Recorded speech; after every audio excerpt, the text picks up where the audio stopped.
সেনাপ্রধানের উদ্যোগে বঙ্গভবনে হাজির হয়েছিলেন বিভিন্ন রাজনৈতিক দলের নেতা ও সুশীল সমাজের ব্যক্তিবর্গ। নেতারা দেশের শান্তি শৃঙ্খলা রক্ষা ও সংখ্যালঘুদের নিরাপত্তা নিশ্চিতে জোর দেন। একই সাথে যারা এই আন্দোলনে শহীদ হয়েছেন ও আহত হয়েছেন তাদের প্রতি কৃতজ্ঞতা জানান। একই সাথে এই যে উদ্দেশ্যে আন্দোলন হয়েছে তার ফলপ্রসূ করতে অন্তর্বর্তী সরকার পদক্ষেপ নেবে এই প্রত্যাশা রাখেন। এদেশে কোনো ধর্মাবলম্বী অন্য ধর্মাবলম্বীদের উপর কোনো ধরনের অযাচিত আক্রমণ করবে না, হামলা করবে না। কাজে এই অরাজকতার সুযোগ নিয়ে বা এই বিশৃঙ্খলার এবং এই বর্তমান রাজনৈতিক পট পরিবর্তনের সুযোগ নিয়ে কেউ যেন সেই ধরনের কোনো পদক্ষেপ গ্রহণ করতে না পারে, সেজন্য আমরা বিশেষভাবে সকল দেশবাসীকে আহ্বান জানাচ্ছি। এই দেশের সম্পত্তি যেগুলি আছে এগুলি আমাদের। এখন তো আমাদের আমরা যেরকম সরকার চাই ইনশাআল্লাহ সেরকম একটা সরকার গঠিত হবে। এই সম্পদ তো আমরাই ব্যবহার করব। আজকে যে নাহিদ আছে, সার্জিস আছে বা আসিফ আছে, ওরাই তো এই সংসদ ভবনে বসবে এক সময়, ওরাই তো এই দেশটা চালাবে। আমরা আর কতদিন বাঁচবো? আপনারাই তো বাঁচবেন, নতুন প্রজন্মে যারা আছেন। সবার কাছে বলেন আর রাষ্ট্রীয় সম্পত্তি ধ্বংস না। যারা এই আন্দোলন জয়যুক্ত করবার জন্য নিজেদের জীবন দিয়েছেন, শহীদ হয়েছেন, তাদের স্মৃতির প্রতি শ্রদ্ধা জানিয়ে সেই সাথে এই আন্দোলন করতে গিয়ে যারা অন্যায়ভাবে কারারুদ্ধ হয়েছেন, বিভিন্ন রাজনৈতিক মামলায় কারারুদ্ধ হয়েছেন, তাদের মুক্তির দাবি করেছি। তরুণ, ছাত্র, যুবক এবং যাদের অসাধারণ বীরত্বের জন্য, আন্দোলনের জন্য আমরা এবারকার এই সংগ্রামে বিজয়ী হয়েছি।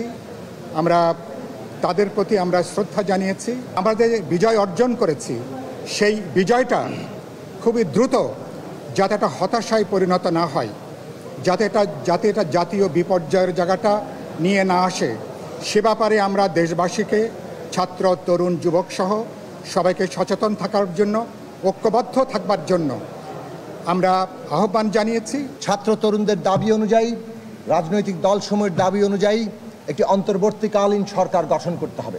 এ বিষয়ে রাষ্ট্রপতি এবং সেনাপ্রধান সহ দেশে যারা দায়িত্বশীল ব্যক্তি আছেন তাদের সাথে রাজনৈতিক দলগুলোর আলোচনা হয়েছে। খুব শিগগিরই একটি অন্তর্বর্তীকালীন সরকার গঠন করা হবে। ছাত্র সমাজ তাদের যে দাবি জানিয়েছে, যে বাংলাদেশের কল্পনা করেছে, সেই বিষয়গুলো আজকে এই অন্তর্বর্তীকালীন সরকারের কাছে প্রাধান্য পাবে। তারা রাষ্ট্রপতির সঙ্গে আজকে কথা বলে কতগুলো মৌলিক বিষয়ে সিদ্ধান্ত হয়েছে। সেই সিদ্ধান্তর প্রথমটি হচ্ছে সেটা হচ্ছে যে পার্লামেন্ট ভেঙে দিয়ে অতি দ্রুত একটি ইন্টারিম গভর্নমেন্ট, অন্তর্বর্তীকালীন সরকার গঠন করা হবে নির্দলীয় সরকারদেরকে নিয়ে, যাদেরকে অন্যায়ভাবে গত 1 জুলাই থেকে বন্দি করে রাখা হয়েছে তাদের সকলকে মুক্তি দেওয়া হবে। রাজনৈতিক কারণে যাদেরকে বন্দি করে রাখা হয়েছে, আমরা একটা বড় বিজয়, বড় সাফল্য অর্জন করেছি। সেই সাফল্যকে ধরে রাখতে আমরা যেন আবার সেটাকে অন্যদিকে প্রবাহিত না হয়, সেই জন্য নিজেরা সংযমের পরিচয় দেই। ক্রোধ, ঘৃণা বা প্রতিশোধের বশবর্তী হয়ে আমরা যেন কাউকে আক্রমণ না করি, কোনো প্রতিষ্ঠানের ক্ষতি না করি। বিশেষ করে আমাদের যে সমস্ত বন্ধুরা, ভাইয়েরা আমাদের সঙ্গে আছেন, আমাদের ধর্মীয়ভাবে তারা যা সংখ্যালঘু, তাদের উপরে কোনো যেন আক্রমণ না হয়, তাদেরকে প্রোটেক্ট করা, তাদেরকে রক্ষা করা কিন্তু আমাদের পবিত্র দায়িত্ব।